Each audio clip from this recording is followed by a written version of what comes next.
இதுல என்ன மாதிரியான சிக்கல் இருக்குன்னு நீங்க நினைக்கிறீங்க மேம்? ஏன்னா அரசு வந்து எதனால இந்த காலி பணியிடங்களை நிரப்புறதுல இவ்வளோ ஒரு தயக்கம் காட்டுது அப்படின்னு நீங்க நினைக்கிறீங்க? அதாவது எல்லாத்துக்குமே வழக்கு தான் காரணம்னு சொல்ல முடியாது. அது வழக்கு ஒரு காரணம் தான்.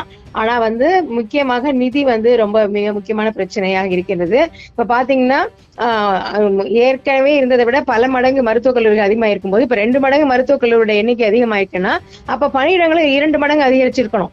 சோ அப்ப வந்து அதற்கு தகுந்த மாதிரி நிதி ஒதுக்கீடு செய்யணும். வெறும் வந்து பில்டிங் மட்டுமே வந்து மருத்துவ கல்லூரி ஆயிடாது, மருத்துவமனை ஆயிடாது. மருத்துவக் கல்லூரின்னா மருத்துவமனை தான்.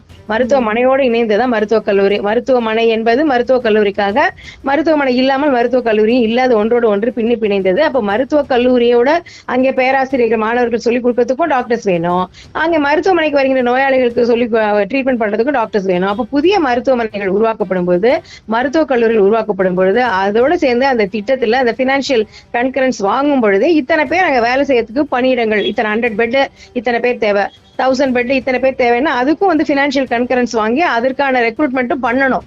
அதற்கு தகுந்த அளவுக்கு சுகாதாரத்துறைக்கு அதிக அளவில் நிதி ஒதுக்கீடு செய்ய வேண்டும். அது ஒன்றிய அரசும் செய்ய வேண்டும், மாநில அரசும் செய்ய வேண்டும்.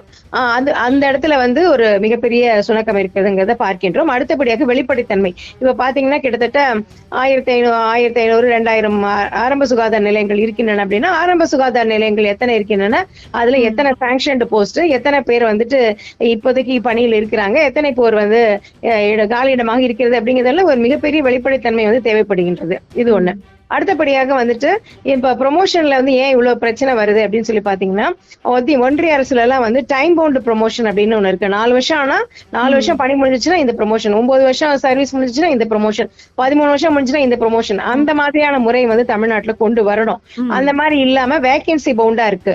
அப்போ வந்து ஒரு பேராசிரியர் இடம் உருவானதுக்கு அப்புறம் இருக்கிறவங்கள்ட்ட வந்து ப்ரொமோஷன் வருது. சோ இது வந்து மிகப்பெரிய சுணக்கமா இருக்கு. உதாரணத்துக்கு 5 வருடங்கள் முடிஞ்சதுக்கு அப்புறம் அசிஸ்டன்ட் ப்ரொஃபஸரா வேலை பார்த்தவங்க அசோசியேட்டா பண்ணலாம் அப்படின்னு சொல்லி பாத்தீங்கன்னா, கிட்டத்தட்ட 15 வருஷமா அசிஸ்டன்ட் ப்ரொஃபஸராவே நிறைய பேர் ஒர்க் பண்ணிட்டு இருக்காங்க.